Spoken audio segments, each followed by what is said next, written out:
Well, makes it special when you get to hear of the backstory. So I'd like you please to give a big round of applause to our guest today, Angela McDowell.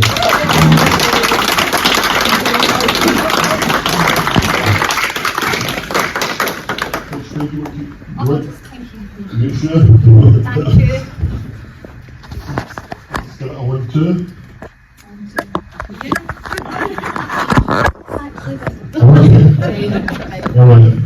All right. So excuse me. No, that's okay. I'm sure everyone will make you feel great. As I said, Angela, it's a pleasure to meet you, especially during this Paralympian period.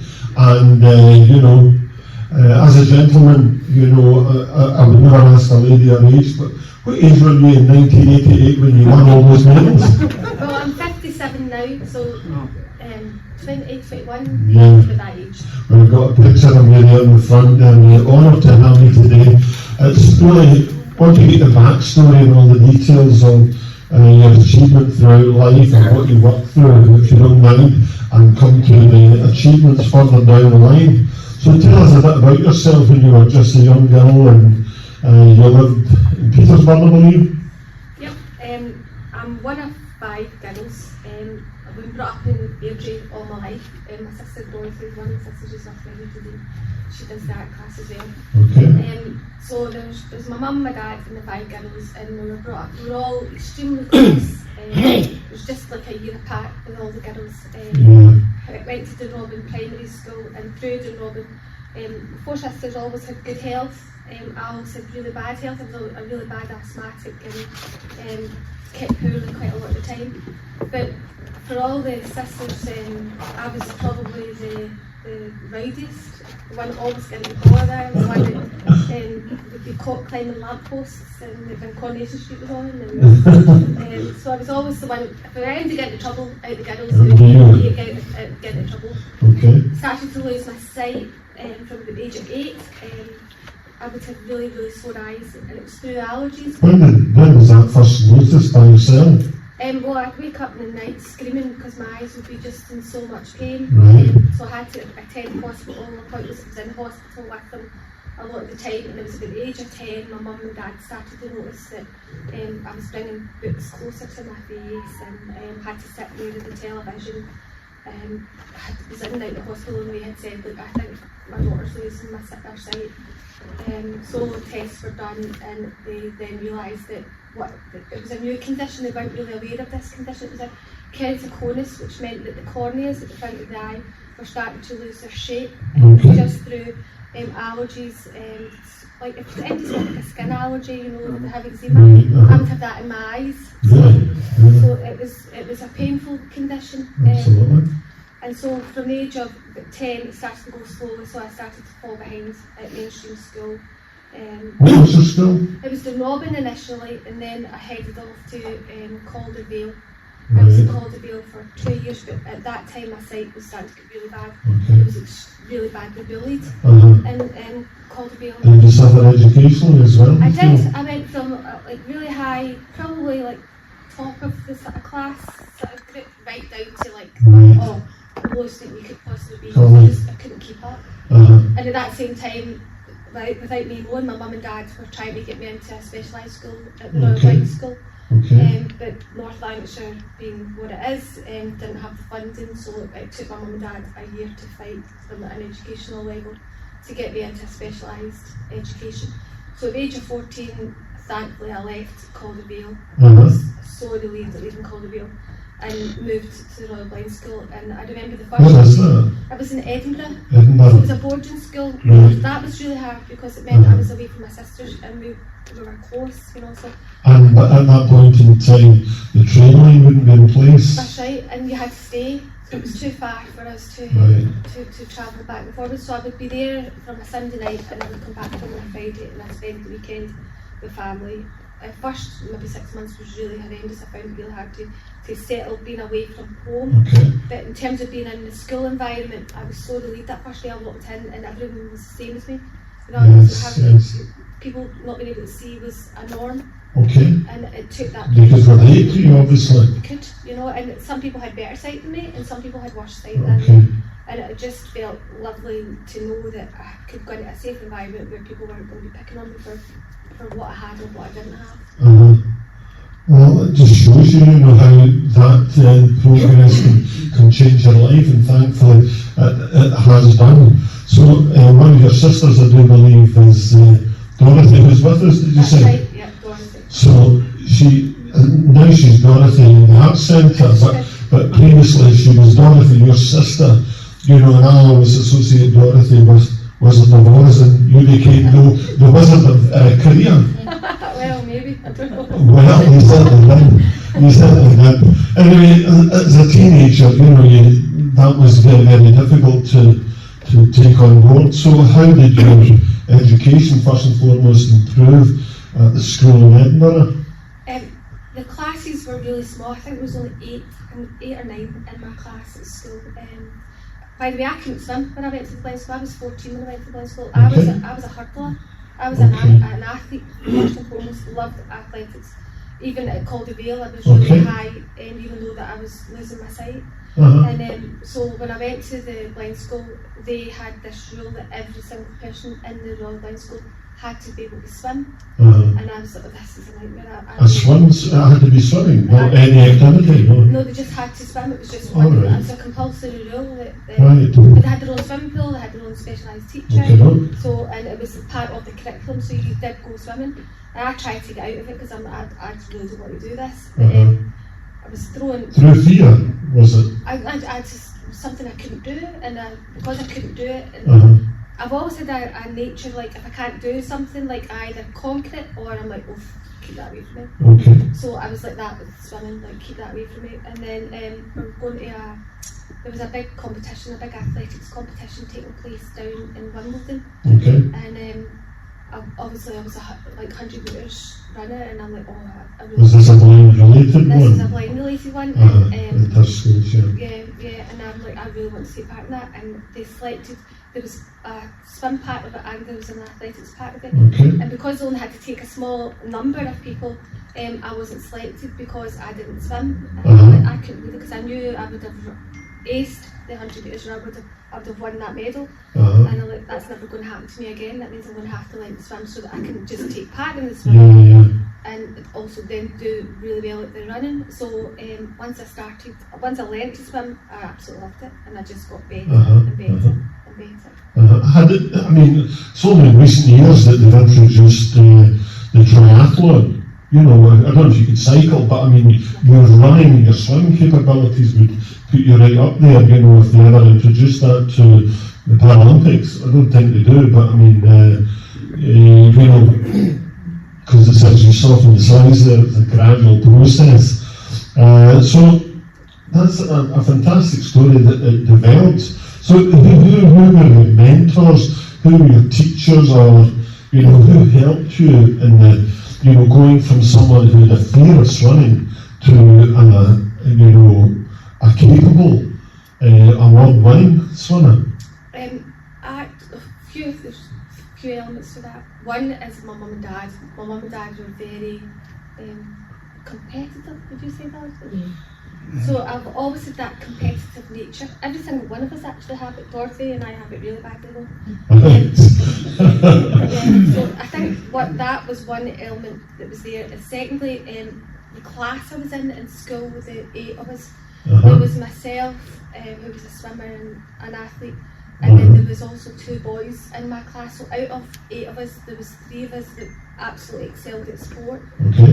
One chap, his name was Les, he became like my closest friend, came from a terrible background, really horrendous background, had a mum who had different boyfriends, and he was beaten a lot. He had cancer from the age of 2, and so he kept fighting cancer. He had an amputation of his leg by this time, but he was a diver and he was also a swimmer, and he was so good at that, he never quit, he never gave up. And I think he probably was a mentor to me, to never quit and always do my best. So we would all share a lane, and he was fast even though he had an amputation. So I was like, he's not beating me, and I'm not beating him, so it kind of, the motivation was there. Yes. Friendly motivation, so to speak, yeah. Yeah, sometimes. Yeah, and your parents especially are ultra behind you, and because of your situation, I think that would make them determined to show whatever field you move into in life, they want you to succeed. Well, my dad, my mum, she had 5 of us to look after, but my dad, whenever I was training for a big competition, Airdrie Baths used to allow me to go down there and have the pool from 6 till 8. There was a chap called Tony who came along and... Alone? Yes, Tony alone. No, I was saying alone, you went alone. That's a coincidence. His name's Tony Malone. Yeah. He used to coach me, just the pool, they would open the pool for me. Right, okay. Or if I didn't have Airdrie pool, I would have called a wheel pool. Wow. So I used to train there for like 2 hours in the morning, and then I would do a 2-hour land session, and then I would do another 2 hours at night training session. And my dad used to come in the morning, so I'm going to show you this.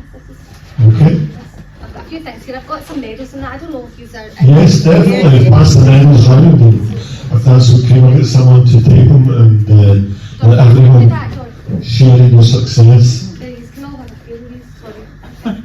This is interesting because if you're blind, you can't swim in a straight line. Okay. It's very, very difficult to swim in a straight line. You see that on there? Is it a balance of some sort? Well, you tend to find that you're stronger in your right arm or your left arm. Okay. And there's so many things in that, I don't know what's in there. You know how you see the balls, there's a bias in it, so that you've got to like balance that. it. Yeah. So it's very difficult, and also when you're in the pool, like count your strokes, because if you don't count your strokes, how do you stop yourself from hitting the edge? The edge, yeah. So, is it in there? Is it in there? Oh, I've got this stuff. That's all right, you don't frustrate yourself. And so, what they used to have to do whenever I was in a competition, because I was fast, I was always like in first, second or third position, or if I was in fourth position, we had a wee tapping system in place so that I would know where I was in a race, because you can't tell if you're in the side. So this is a white cane adapted for swimming. How does that work? And I got to the edge of the pool. This tip, so if I was in the pool and I was like in first position, because it would hit you with this if you're on your shoulder, if you were, so you do a tumble turn. Okay. So if I was in first position, they'd tap me on the head once and I would know it was first. Second, I would get hit twice. 3 times I would get hit if I was in the third position, and they would just tap me on the shoulder if I was fourth or fifth or sixth. So I would always know what position I was in whenever I got to a turn. But sorry, I'm diverging here. There's a fun story with that. No, that's fine. It's good to know, because it's hard to appreciate. Because the other thing I was going to ask you is that did you ever compete against people who were, without sight? Yes, but not at an international level, more like at a local level for yourself. Yes, I would do that. How much you were improving all the time. You would always be at a disadvantage though, because you would never, like somebody who can see can swim straight. Right. So you do lose time, you lose a couple of seconds. I suppose it's judging the positioning. That's because right. If you're fast at the start, you might say, I've got a big lead, or whatever, you wouldn't realise or appreciate the extent, that you, or if you could slow down, not slow down, but just, you could measure your strokes. It's more about if you get caught in the lane rope. If you get caught in the lane rope, then that's what would slow you down, and then trying to put yourself back on track, you wouldn't know if you were in the same positions what you would normally be in, because you'd have lost time. Right. So you were telling me then that was Tony, who was the coach, who was in the swimming baths, your mum and dad obviously, and anyone else who was your mentors or spurred you on, or coaches? Do you know of a swimmer called Sharon Davis? Yes. Her dad was my coach. Terry was my coach. Right. Yeah. And the way that it worked was you'd have to go through the Scottish Championships first, and only the top maybe 3 swimmers were taken from the Scottish Championships and put forward to be selected into the British squad. But at that time I was a runner, and Right. I'd just come up really, really fast in the swimming area, and on the exact same day the British squad we competed at the Scottish level in swimming and in athletics, and we knew that some people were going to get selected to go into the British squad. I think they were looking for 8 for the British squad. And on the exact same day as I get selected for the British squad for swimming, I get selected for the athletics as well. And up until then, athletics had always been my first love. And my swimming teacher came up to me, she goes, I really think you should do the swimming. And my athletics teacher's like, I think you should take the athletics, you can go far. And I'm like, what am I going to do? I'm like, I really... Pulling you with each Yeah, arm, they were both pulling me. And the reason I chose swimming is I didn't like out in the cold in the winter competing at athletics. All right, for your practices. For the practice. So the training actually, that's why I went for the swimming and not the athletics. I see. So cause, you couldn't do both because it just took so much of your time in the swimming. So how did that progress from the school to actual development? I mean, where did the times appear, that allowed you to be picked for the... You'd have to take part in the Scottish Championships, and then from the Scottish Championships you would go to the British. Is that open championship? It's like an open competition, but it was like for people with visual impairments, so there was 3 classifications. In my time it was B1, B2 and B3. I think it's now T10, T11 and T12, something like that. It's kind of changed now. Yeah, and so I was like, I'm not completely blind, and I'm not got enough sight for being partially sighted to just make partially sighted no more. I'm in the middle. Okay. So because my sight can fluctuate, it depends on like what the weather's like and things. So yeah, so I'm in the middle. So I would the Scottish Championships. I had to pull in times. I think sub 35 or something in a 50 metres front crawl. And then from that I went to the British Championships, and doing so well in the British Championships, like winning lots of golds. Yeah. It's from that and your times, then you're selected to be in the British squad, but the British squad doesn't necessarily mean that you're going to be selected to do the World or Europeans. No, you're no. just in that squad. Right. Then from that squad you're maybe going down to London or so Vanderbilt a few I'm times. interested in how you managed to combine, the school, which you were at through in Edinburgh, and getting up at 5:30 in the morning or whatever. Did you do that before you went to school? Yes, we do that at the blind school. Yeah, the swimming teacher would come in, it would be 6 until All 8 right, so o'clock. and you used Airdrie baths and Well, all of your baths? in the holidays. All right, okay, So, got you. yeah, Got yeah. you. I just, this vision of Yeah. you run for the train. No. The trains weren't there, what we're talking about.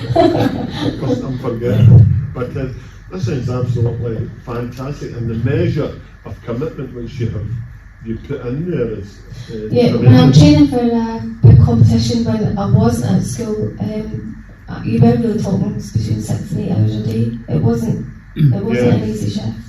My goodness. Mm-hmm. Did you ever get fed up with it? No, I didn't. I used to, have you ever heard that song? Oh, you have done. One man went to mow. Yeah. One man went to mow, went to mow. That's what I used to use. I don't even think Dorothy knows this. When I used to swim the lane, like a length, I would be like, so by the time you got to the end of one man went to mow, I had to have finished that length. Okay. And then when 2 man went to mow, I had to finish the second length. Right. And it got harder and harder because you were more tired. Uh-huh. So that was my mistake. But you all need built-in mechanisms.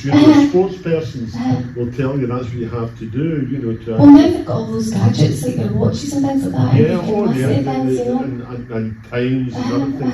It's way more, so you have to invent your own. No pain, no specifics. gain. That was another one. No pain, no gain. That's That's a good it. phrase. Yeah, Yeah. absolutely. So, I mean, the levels then took you to that. But so when was it you went to school? What year was it? If it was September the 8th, 1981, I went to the blind school. 81, and you competed internationally at Yeah. European level. You competed, as well as at UK or Commonwealth level, whatever it may have been. But nowadays, you will hear all the time about the lottery funding making, such a major contribution towards athletes, the costs, the travelling. How did you do it? How did you manage that way back the end in the 80s, That because they never wasn't- had any level of no. funding then. No, and it wasn't the same awareness, although I still say the awareness is not as good as it should be. If you hear the stories of some of the people that take part in the Paralympics, I mean, you just would be glued to the TV if you could just hear what their stories are. What do you mean, how the How, scrap, and how, like, they physically would or, you know, what's happened to them to make them be where they are at that particular time in their lives. Right. You know, there's always an amazing story behind Uh-huh. the person. 1985 was my first European Championships, and there was 8 of us selected for Did the they whole of take Great place? Britain. They took place in Rome, Rome. Right. in Italy. Uh-huh. And again, like I did really well. I think I pulled in about 8 medals again at that one. But the funding wasn't there. It's just a bit like Dougie actually trying to get funding for here. You know, you're skimping and scraping everywhere. Yeah. So you're having to do that at the That same big and roll out, time. I don't mean that, but I mean sponsorship even, you know, although it was new then, you know, it started to come into things like football, but I mean, the amount of travelling I suggest to you that you would have to have done, you know, would have been incredible. You used to have to go down to Preston. We're down to Preston every 3 weeks, for the third weekend. Or we'd be at Stoke Mandeville. We would train at Stoke Mandeville quite often. You know, and also there was a Do place. they have magnificent set up there? The facilities down in Stoke Mandeville are just so incredible. You know. Yeah, well, I mean, it's the first games is the That's right. were known, so I would imagine they didn't have, they had every specific, you know, available person, and the costs are just, you know, I don't honestly know how people do manage to do that. Well, I had to fundraise each year. I think I had to fundraise probably about £5,000, didn't I? Uh-huh. You know, well, it wasn't. How did you fundraise? Charity, Through the but you paper. know, I'm not insulting, but going round local. It was announced through the advertiser used to help quite a lot. Was they good, yeah? Or the round table. Round table. Yeah, they helped as well. Sponsorship events. Yeah, like- I remember one time some butchers in the Airdrie, they helped as well, didn't Oh, they? right. Yeah, Celia, surely It's hard to know because, you so know, long ago, but it was always trying to fundraise. There was always fundraising on the go to, but it didn't stop me from going. It did, you know, they asked if you could fundraise, so you would try and pull in as much as you could, but it didn't take away your place. but did, What was harder for me was actually getting to the swimming pool. but what about the sports people? Did they actually give any money towards your costs about you? Well, yeah, The British that was all. Sports Federation or whatever it's Yeah, called? the weekends were all free. You would have your own like outfits, you know, like Okay. your uniforms. What was travelling? Travelling, some of it would be out of pocket for like local or going down for training weekends. You know, you might have to pay your train. But in terms of like going abroad and staying over and competing at that level, that was all free. Going to move on to the fact that you have won a number that's been cited, but it's probably more. 200 medals. One, where do you keep them, and can we get a wee look at them? Can we pass them around? I haven't brought the No, you've not brought European. 200. No, I brought some. You pass them around, can someone? Which ones are they? These are the Paralympic ones. You can take them out. The dog take They're them the out. ones that were won in Korea. In Korea, these are the 1988 ones. Special, yeah. what? Yeah, Is that the epitome of the Paralympics. highest level That's the highest of level. achievement? I know using like the memory group for the football, you probably would be more appreciative of hearing this than anything else. In 1988, Celtic were top of the league with Billy McNeil, is that his name? And then at the 1988 Sports Personality of the Year, the Sports Team of the Year, it was either between Celtic or the Scottish Paralympic team. Was it? And then it The was Scottish Paralympics? Scottish Paralympics, because I won 8 medals. Okay. I pulled in the most medals. I think we ended up winning the most medals of any part of the UK. So we were recognised and we beat Celtic, and I'm on the BBC talking, and Bill McNeil's beside me, he's chatting away as well. And what a lovely man. He's Yeah, such yeah. a nice man. But yeah, we beat Celtic. Wow. That's my game. And also the Lisbon Lions. Have I got that name right? Yep, you have They're beside me in the Hall of Fame at Ravenscraig. At Ravenscraig? Yeah. I'm going to pay that a visit. That's splendid, and I believe that you had been telling me the advertiser gave you a few awards too. Yeah, sports personality for 3 years in a row with them. 3 years in a row. They gave me a beautiful, when I came back from Korea, this beautiful decanter set. My mum kept, she had a beautiful unit. Right. And it's an absolutely stunning decanter set, just because of how well I had done. 200 medals are incredible, you know, I mean, it's just, you definitely need to have the major ones from the Seoul Paralympics, you know, framed somewhere, 1988 being that, even although it was the last decade, last century. Last century, yeah, I know. So I was born in the last century, so it was a lovely century. That's fantastic. The medals that you have, you know, achieved are truly fantastic. Now, I wasn't certain because it was only in talking to you earlier that I was able to establish that one of the medals that you had won was in actual fact the group one, because I said I can only find 7 medals for you here. Where's the other one? Where did you win the other one? And you know, why am I missing one? Because it's a really, so whenever you're they count up your medals, it's an individual, like they count it up as individuals. So in Korea it'll be the 7 medals because they were individual races, and then I took part in a relay and we got a bronze. Yeah, that's what my paper I was looking for is the medals that you actually won. These are a list of them: 4 silver medals, 3 bronze medals, and the one which you won in the relay was a bronze. So it was 4 silver, 4 bronze. Surely you could have won a gold. Do you know? Were you within touching distance? No. I wasn't. The girl was way ahead of us. You know, there was some quite USA. There was some controversy whether she actually had a sight problem or not, but you know, there was no way to tell. But she was just way ahead of us all. You know. Well, so. two countries, competing countries won 83 swimming medals in 1988. Oh, I didn't know. 83, USA got 83, and Great Britain got 83. So you represented 1/10 or 10% of that. I was the highest medal winner for the entire UK. Yeah, let me rhyme them up. 100 metres backstroke, 400 metres freestyle, 100 metres freestyle, 50 metres freestyle, 400 metres individual medley, 100 metres butterfly, 200 metres individual medley. What was your favourite? The 50 metres front crawl. The shorter the distance, the better for me, because I was quite lazy.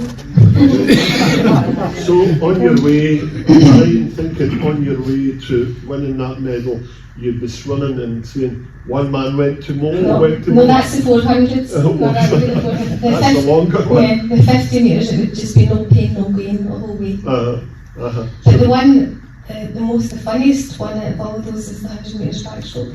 Why is that?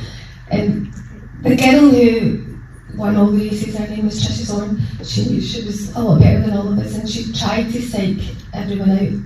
Really? Yeah, well, it is a thing, you know, like they do it. You know, I thought that the degree of generosity. No, it's really. Although there was still the competitive element, and I didn't think it would. It's serious like that. I mean, she could trip you up so you could break it. Like, yeah, it's serious. You want to win. So she would be like whenever we were ready for a race, we would blow the whistle and we would stand in the block, and just before the whistle would go again, or the horn, she would always clap her hands, and it would definitely was to put people off or to make people fall in the water, so that she got a giggle out of it. But it was a bit frustrating. Back crawl was my worst stroke. Absolutely hated back crawl. Hated training in it. I didn't do back crawl. I never won anything in my life in back crawl. And so. Oh yes, you did. Well, yes, yeah. So the back crawl race came, and I'm like, you know, I had another final that day. I had the 50 metres front crawl. So we used this as a warm up. just so that I've got in the water, felt what it's like, you know, and I'll be okay, and then I'll go on for the next race. Not expecting to do well at all. So they blow the whistle for everyone to get into the water. That blow is Trish's Owen's favourite stroke, is 100 metres back crawl. So in back crawl, you don't start out the water, everyone starts in the water. So the whistle blows and everyone's in the water. And Trish is standing, she's in the next lead me because she was the fastest. And so we're standing together and she's waiting for me to get in the water, and I'm like, you know what, I don't care if they disqualify me because I hate this stroke. So I'm standing outside and I'm going to let her go in first. So it's crowded, I mean it is crowded with like school kids and things.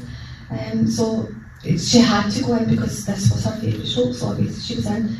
And then they blew the whistle again and I was the only one out of the water, so I stood on the block and I did a somersault in the water. I had because I was really giving yourself a disadvantage. Well, I really wasn't keen because back crawl. Such was your dislike, or? Oh, back crawl. I didn't, and there was no expectation on me to do well in back crawl because I'd never had done well in back crawl. And I like when I came up the water, that everyone's cheering, and I'm like, I'm giggling, and like, this is hysterical. This is so funny. And you won a medal. Well, it was once the race started, I got to the top end, not expecting to be tapped with that stick. You know, and I'm like, because I'm never in back crawl, and I got tapped, and I was like, and I was chuckling all about that hill.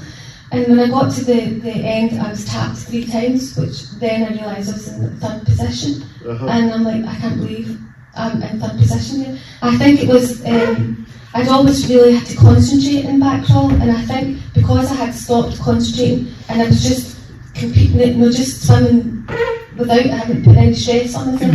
I pulled a time that I've never ever achieved in my life. That second 50 metres back, it was horrendous. It was the most painful 50 metres because I knew I was in a position of a medal and I wasn't getting that medal. Okay. Excellent story. I love it.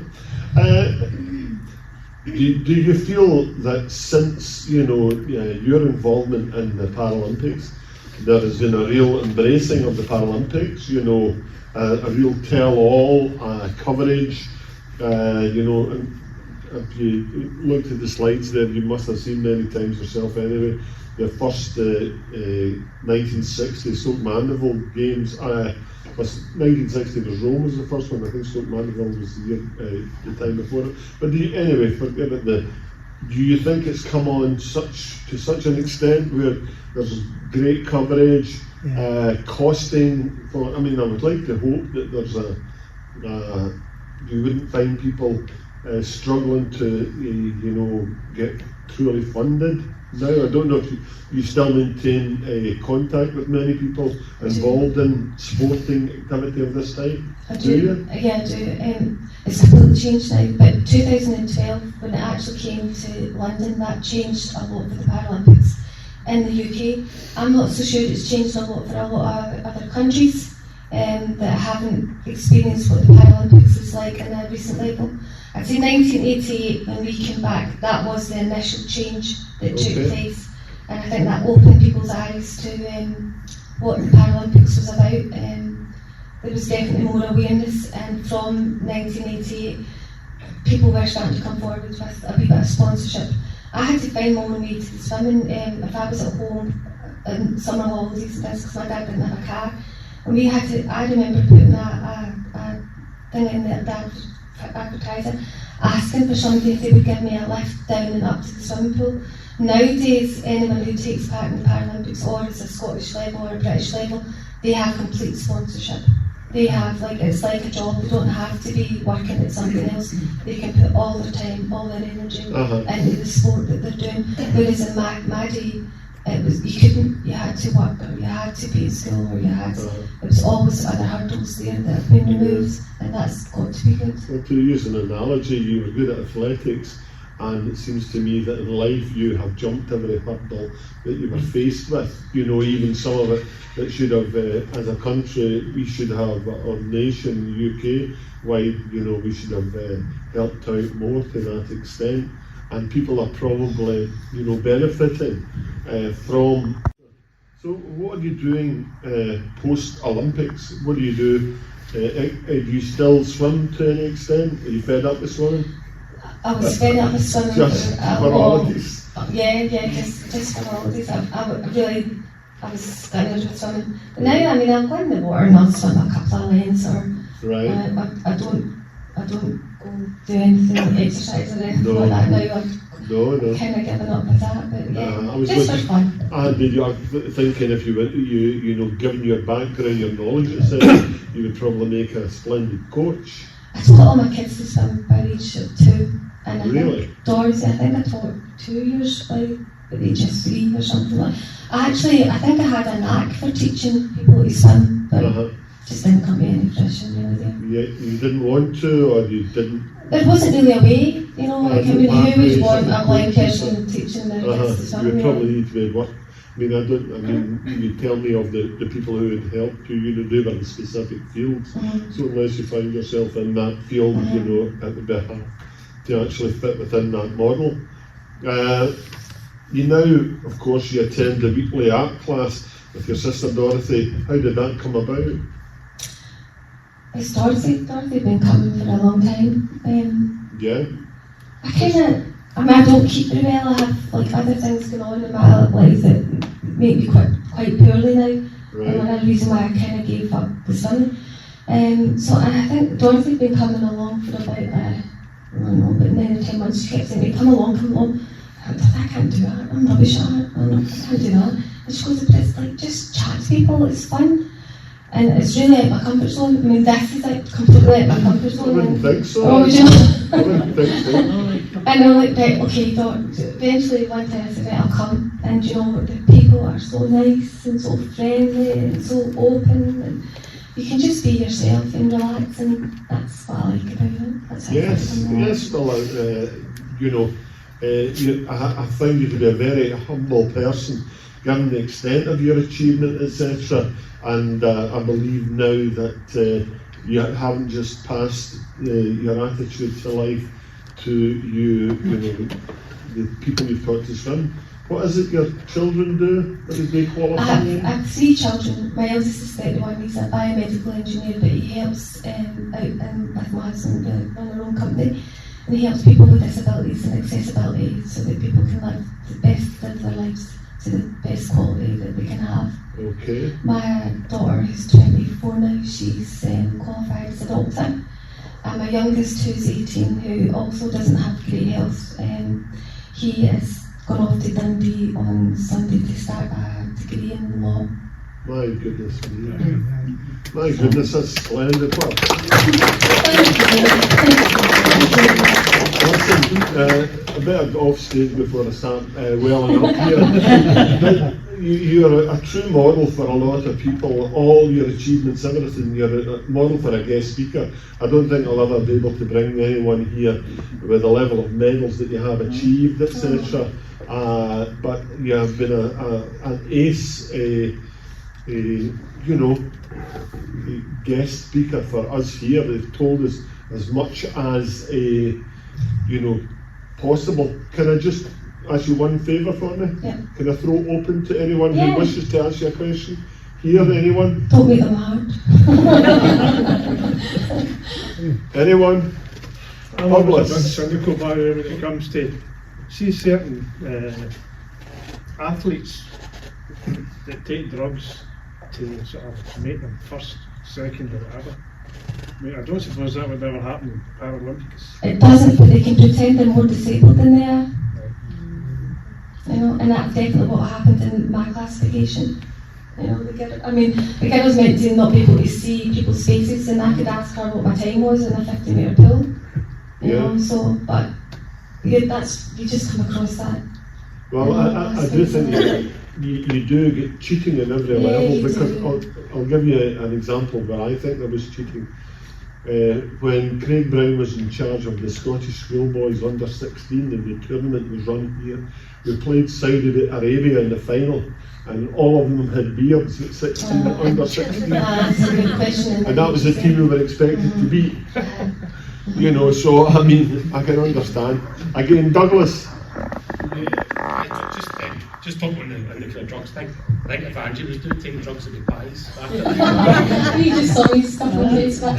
Every time Angie comes to that class, she's stuff on her face. But I think the thing that really interests me is what like going out to Korea at that point, and That was amazing. I mean, you'd been in the opening ceremony and In the village, you know. what was that like? Was it a kind of party atmosphere? Was it?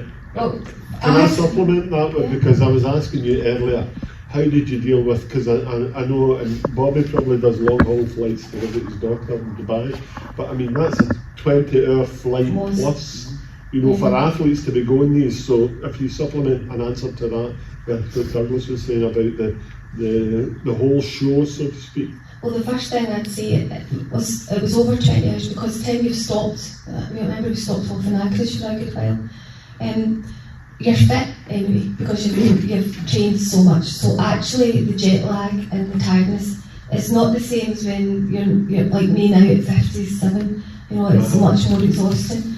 But I remember when it was because it was like a 24 hours, we left at night and we kind of arrived there at night. Right. So we never really saw what the village and anything was like, we just allocated your room. And so the next morning we were up at 6 and we were in the pool. So I don't actually recall any jet lag at that particular time, and I just got totally absorbed in the village. The village was amazing. I mean, there's food stalls, drinks, machines scattered everywhere, and it was every country was in their own little area. And then the food hall was just massive, like all different foods from different areas. It was fun. What was the opening ceremony like? It was absolutely full to the brim. Like it wasn't an empty seat. That was crazy because I wasn't used to that. You know, I wasn't used to like people coming out to that level to watch it. It was on the television all the time over there. There's people coming up asking you for your autograph and things like that. It was so much fun. It was so much fun. It sounds splendid. It's a once in a lifetime occasion for many people. You know. It was. Any more questions from anyone? Can I ask a question? Yes. I love swimming. I jumped up the Dales high up, no like you. And I loved it, and I was a Commonwealth pool, I was every place, and not a Dale I never jumped off. Wow. And I loved it, and 24 feet water, couldn't touch the boat and back up. Now I've got a problem. I broke my back 2 places, I broke my ribs, I broke my hip, fractured my skull. Now I'm fit again, what, and I love to get back in, but I'm fit. But I love swimming. Same as you, it's got to be your heart. And you have to deal, you know you're flying, and you know how you do it.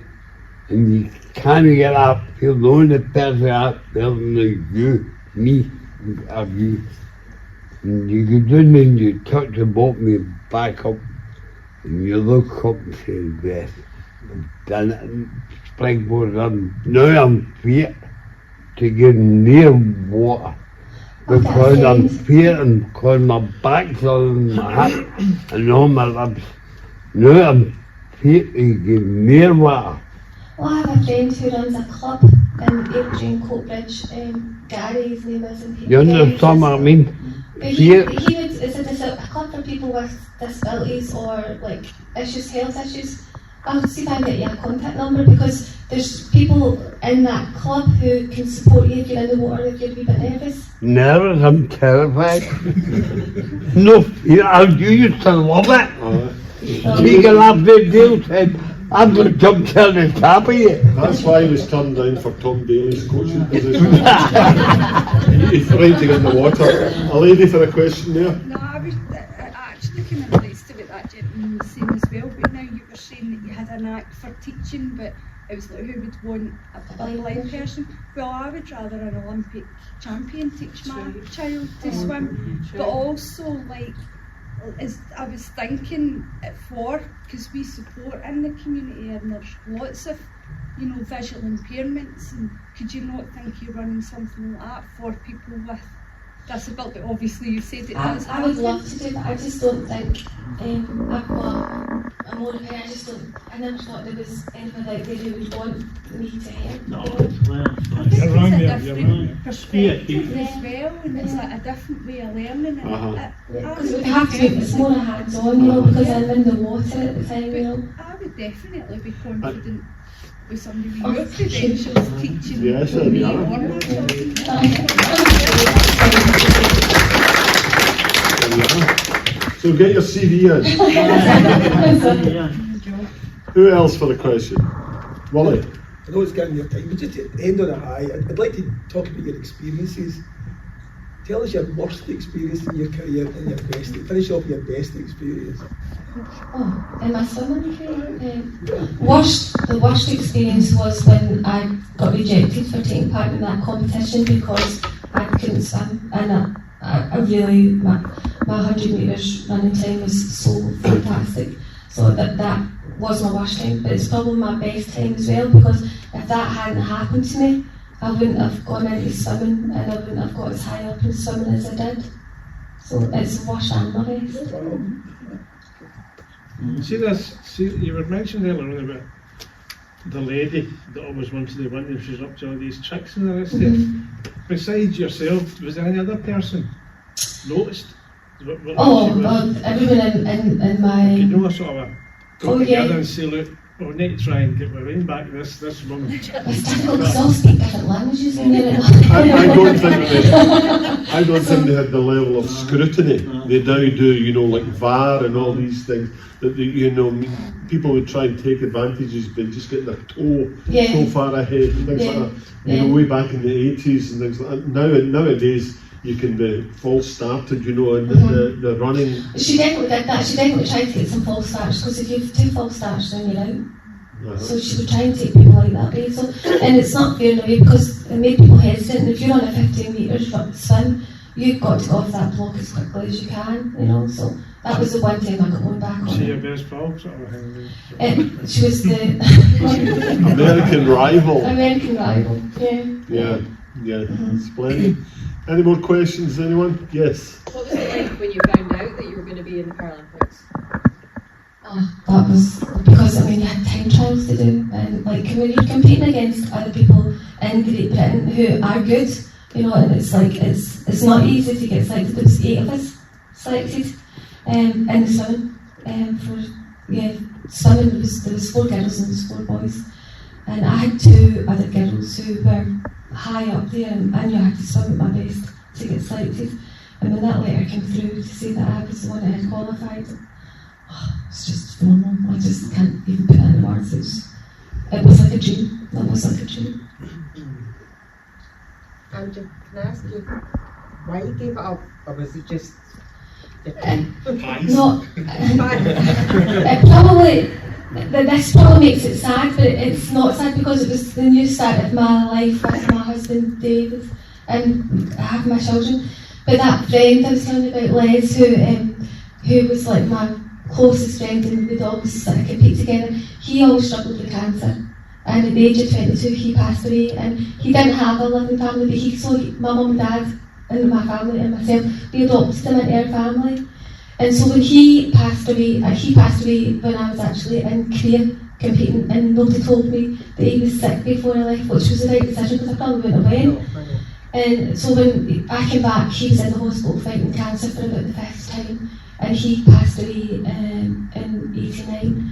And I thought, do you know what, this is my time now to give up. I quit, and I met my husband about 3 weeks afterwards. I was engaged about 4 months after that, and we've been married 35 years. So it was like the end of it was the right time for me to give up something.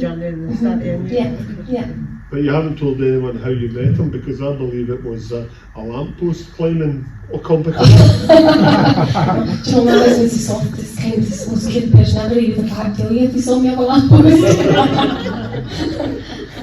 Well, do you feel you've told your story? I think so. I hope it's not been too You're over the long. nervousness that you felt. John, can I Yes, of course. like to talk about the Volunteers Day we had as a charity about 3 or 4 months ago. It's not competitive. And we all went axe throwing in Glasgow, axe throwing. How fair was that for a blind person? We'll put the charity insurance to the roof. But just like the Angie's competitiveness that day was just unbelievable. I just think we've had loads of brilliant footballers to these sessions over the last 5 or 6 or 7 years or whatever. And I just think the Bobbing heroes are me or you, John, or the guys here. But I just think you're just a fantastic role model, not just in sport, but just in life in general. And this has been one of the best sessions we've ever had. So I think you're a very humble person, but you should be very proud. And people will look up to you and be inspired by you. Thank you so much. Thank